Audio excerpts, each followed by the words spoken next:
Thanks, Tony.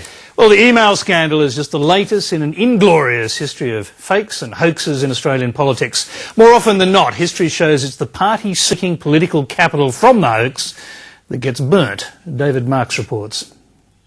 It turns out Godwin Grech, the public servant at the centre of the OzCar scandal, was right.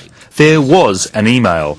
My recollection may well be totally faulty, but my recollection, and that's a big qualification, but my recollection is that there was a short email from the PMO. But it didn't come from the Prime Minister's office, and it was a fake, and not the first fraud in Australian politics. Over the last decade or more, these sorts of scams, if you like, have appeared in Australian politics a number of times. Last month, the South Australian opposition leader, Martin Hamilton-Smith, was forced to apologise when he used fake documents to attack the ALP. And in the week before the 2007 federal election, the government was sent into damage control, thanks to a fake pamphlet distributed by the husband of the former federal MP, Jackie Kelly, and a former member of the New South Wales Liberal State Executive.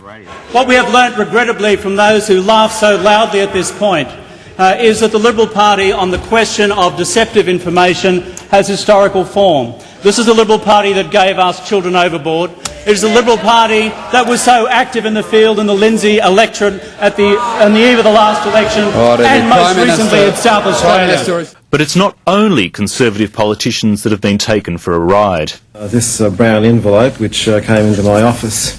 In the dying days of the Keating government, the then Treasurer, Ralph Willis, fell for a fake letter, supposedly from the former Victorian Premier, Jeff Kennett, in a last-ditch attempt to scare voters back to Labor. Quite clearly at the time there was inadequate verification of the material. It was very poor staff work, and of course the Minister had very significant egg on his face as a result. It didn't go down well with his party, it didn't go down well with his colleagues, it certainly didn't go down well with the public.